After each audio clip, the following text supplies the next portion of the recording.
કે જો અગ્નિ પર જલ નાખો તો બુઝાઈ જાય છે અગ્નિ, પણ એ જ જલને કોઈ પાત્રમાં મૂકી દો તો અગ્નિ જલને બાળી નાખે. તો કહ્યું આ ભગવત ભાવને સુરક્ષા આ દુસ્સંગ રૂપી અગ્નિથી કેમ બચાવવું, યા દુસ્સંગ રૂપી જલથી આ ભગવત ભાવ રૂપી અગ્નિને કેમ બચાવી? તો કહ્યું કે આને સત્સંગના પાત્રમાં રાખી દો. સત્સંગના પાત્રમાં ભગવત ભાવને રાખશો તો એ તમારા સંસારને બાળી નાખે. અને એટલા માટે વૈષ્ણવે સદાય સત્સંગમાં રહેવું. બે ઘડી પર એક ઘડી આધી મેં પુનિયાદ. એટલે સાધુનો સંગ ક્ષણ પણ મહત્તા રાખે. અને એટલા માટે બીજું કાંઈ વધારે ના થતું હોય તો બે ઘડી પણ પ્રભુની સન્મુખતા રાખો. સન્મુખતાથી દુસ્સંગથી બચી જશો, દુસ્સંગથી બચી જવાશે. અને એટલા માટે સત્સંગ જીવનમાં નિતાંત આવશ્યક છે એમ કહી અને આગળના શ્લોકોમાં શ્રી હરિરાય મહાપ્રભુજી આપણને સમજાવે છે. 8મા શ્લોકમાં શ્રી હરિરાયજી આજ્ઞા કરે, દુસ્સંગ અને સત્સંગને અમે ઓળખીએ કે કારણ કે કલિયુગ તો ખલધર્મિણી છે. શું કેવળ ધોતી બંડી પહેરીને આવી ગયો એટલે સત્સંગી માનવો? શું કેવળ પેન્ટ શર્ટ પહેરીને આવે એટલે દુસ્સંગી માનવો? એમ કપડાથી કોઈ સત્સંગ કે દુસ્સંગી ઓળખાય? કેવલ એના વ્યવહારથી? કહ્યું કે એની વૃત્તિથી ઓળખો. મજ્જન ફલ દેખીએ તત્કાલા, કા કપીક હોય બકહી મરાલા. તુલસીદાસજી એટલે જ કહ્યું કે દુસ્સંગ અને સત્સંગ કેવું છે?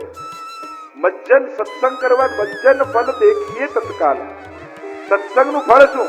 કા કપીક હોય, કાગડો કોયલ થાય, અને બકહી મરાલા, બગલો હંસ બની જાય. એકની વૃત્તિ ખરાબ છે અને બીજાની પ્રવૃત્તિ ખરાબ છે. કાગડાને મનમાં કંઈ નથી, પણ એની બોલી એવી ખરાબ છે કે લોકો પથ્થરો મારીને ઉડાડી. પણ કોયલ બોલતી હોય તો બધાને મીઠું લાગે. એની પ્રવૃત્તિ ખરાબ છે. અને બગલો હંસ થાય, બગલાની પ્રવૃત્તિ સારી. એક પગ ઉપર બીજો પગ ઉભો રાખીને જાણે એમ કરે કે કોઈ ઋષિ તપ કરતું હોય, પણ એની વૃત્તિ ખરાબ હોય. કારણ કે એની શાંતિ પણ કોઈને મારવા માટે છે, કોઈને અશાંત કરવા માટે છે. એમ ઘણાનો ધર્મ પણ બીજાના હિતનો નાશ કરનારો હોય, કલ્યાણ કરવા માટે હોય. એકની વૃત્તિ ખરાબ, એકની પ્રવૃત્તિ ખરાબ, પણ સત્સંગનો પ્રભાવ એવો છે ને કે વૃત્તિ અને પ્રવૃત્તિ બંનેને સુધારી દે. એક દીકરી હતી અને માં નાનપણમાં ગુજરી ગઈ. એટલે પિતા રોજ એને 500, 1000, 2000 નોટ આપે અને કે સાચવીને રાખજે. વર્ષો વીતી ગયા, રોજ થોડી થોડી પૈસાની નોટો આપે. વર્ષો વીત્યા, દીકરી 18 વર્ષની થઈ. પિતાને કહ્યું કે હવે લગ્નને લાયક છે તો એને લગ્ન કરાવીએ. કહ્યું કે આજ સુધી મેં તને રૂપિયા સાચવવા આપ્યા હતા, એ લાવ, એટલે હવે તારા લગ્નની વ્યવસ્થા કર. અને દીકરી શિક્ષાપત્ર લઈને આવી. એના પાને 500, 2000, 1000 બધી આ બધી નોટો મૂકેલી. અને એટલે પેલા પિતાએ ગભરાઈને કહ્યું કે બેટા આમાં પૈસા મુકાય? કોઈ ચોરી જાત તો, કોઈ લઈ જાત તો બધું કેમ કરત? ત્યારે કહ્યું પિતાજી આ શિક્ષાપત્ર છે, ચોરી કરનારો ક્યારે આને ખોલશે નહીં, અને જે એકવાર ખોલી લેશે એ ક્યારે ચોરી કરશે. આ તો વૃત્તિ અને પ્રવૃત્તિ બંનેને બદલી નાખનારી કથા. વૃત્તિ એ બદલાય ને પ્રવૃત્તિ એ બદલાય. ઘણા એવા છે, ઘણાની પ્રવૃત્તિ બદલાય, પ્રવૃત્તિ ના બદલાય. એક ભિખારી પર રાજા બહુ પ્રસન્ન થયો. માંગે તે આપું. ભિખારી કહ્યું ભીખ માંગવાનો સોનાનો કટોરો આપો. એની વૃત્તિ એને જ રહી, પ્રવૃત્તિ બદલાઈ કે સોનાનો કટોરો મળે, પણ મન માંગવાની વૃત્તિ ન ગઈ. એમ ઘણાની પ્રવૃત્તિ સારી થઈ જાય, પણ એ વૃત્તિના સંસ્કારો જલ્દી જતા રહે.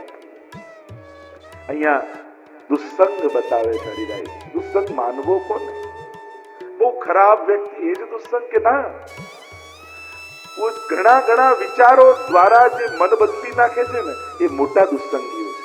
અજ્ઞાની અને અબુદ્ધ વ્યક્તિ એ દુસ્સંગ નથી, પણ બહુ ભણેલો ગણેલો લોજિક વાળો વ્યક્તિ અને અનેક લોજિકો આપી આપણા ભાવને હરી જાય, સૌથી મોટો દુસ્સંગ તો એ છે. આપણે એમ માનીએ કે જાઓ અભણ ને અજ્ઞાની ને જે કાંઈ ન જાય એ દુસ્સંગ. ના, એ દુસ્સંગ નથી. અજ્ઞાની વ્યક્તિ જેટલો નુકસાન નથી પહોંચાડતો એટલો વિપરીત જ્ઞાન વાળો વ્યક્તિ વધારે નુકસાન પહોંચાડે. આપણે ત્યાં અધર્મની પણ અનેક શાખાઓ કહી છે. એમાં અજ્ઞાન, વિપરીત જ્ઞાન છલ જ્ઞાન, છલ ધર્મ, વિપરીત ધર્મ, આ બધા કલયુગના લક્ષણો છે. શાસ્ત્રોના જ શ્લોકો બોલે, શાસ્ત્રોના જ પ્રમાણ આપે, પણ એવા ખોટા ખોટા અર્થઘટનો કરે કે આપણો ભાવ પરિવર્તિત કરી નાખે. હોય શાસ્ત્રોની જ વાતો, એટલે કે શાસ્ત્રોની વાતોના દુરુપયોગ કરી આપણા ભાવને હરી જાય. અને એટલા માટે અભણ કરતા પણ આવા ધર્મના નામે છેતરનારા વ્યક્તિથી સાવધાન રહેજો અત્યારના સમય. અને એટલા માટે દુસ્સંગ, હરિરાયજી બતાવ્યું કે દુસ્સંગમાં કોણને દુસ્સંગ માનો?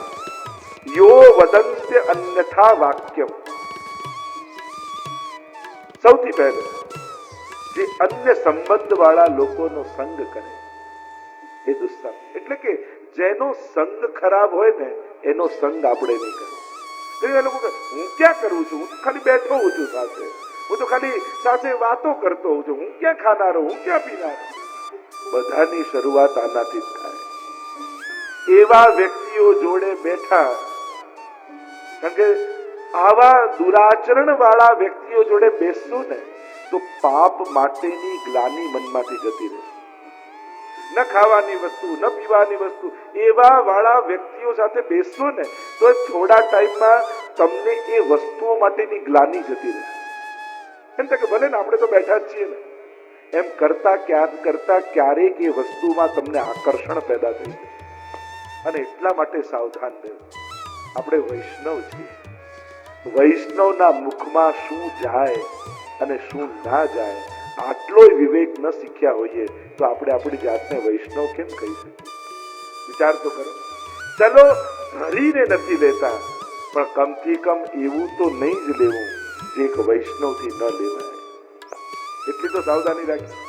ધરીને લેવું, આ લેવું, આ તો બધી આગળની વાત ઘણી છે, પણ એ વાત હું નથી કરતો. કદાચ અઘરું પડે, પણ કમથી કમ શું લેવાય? વૈષ્ણવને બે વસ્તુ આવડવી જોઈએ, હા પાડતા, ના પાડતા. બસ આટલું શીખી જાઓ ને તો એ સર્વશાસ્ત્રનો સાર આવી જાય. ક્યાં તમારે હા પાડવી અને ક્યાં તમારે ના પાડવી આટલી સમજ તમને છે? બસ મારો તો નાનો પ્રશ્ન, આટલી નાનકડી સમજ છે કે ક્યાં હા પાડવું ક્યાં ના. આટલું જો શીખી ગયા ને તો સર્વશાસ્ત્રોનો સાર તમને આવડી ગયો. તમે કોણ? વૈષ્ણવની સંતાન. એક ખેડૂત બળદમાં, એક ગરધમ ઉપર એક કુંભાર જતો હતો અને આ બાજુ બળદ ઉપર એટલો બધો સામાન ભરીને ખેડૂત જતો હતો. અને પરસેવે લેવ જે પેલો બળદ થાય અને આમ થાકતો સામાન ખેંચતો જાય એટલે સામેથી એક ગધેડું આવ્યું. એને કહ્યું તું રહ્યો બળદનો બળદ જ. લોકો શું થયું? ગધેડું કહેવા લાગ્યું જો મારો માલિક મારા પર આટલો સામાન ભરે ને તો હું તો ત્યાં જ આડો પડી જઉં, એટલે બીજી વાર ભરે જ. શું કરાય ને શું ન કરાય આટલો વિવેક રાખીને ન જીવે તો એ વૈષ્ણવનો દીકરો કેવો?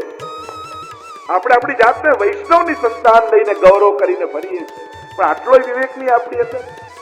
એ ગૌરવ વિચારવા જેવો. જેનો ભરોસો નબળો હોય ને એને ચિંતા બહુ મોટી હોય. પ્રત્યેક ચિંતા એ ભગવાન પર ભરોસાની શંકા છે. જેને દ્રઢતા નબળી એને શંકા મોટી, અને જેની શ્રદ્ધા દ્રઢ હોય શ્રીવલ્લભ હી કો ભારી ભરોસો. એટલે જ કહ્યું ને કે ભરોસો જેને ભારી હોય એની ચિંતા હળવી થઈ જાય. એટલે અમારા ભગવદીઓ હરિરાય મહાપ્રભુજી કહે વલ્લભ હી કો ભારી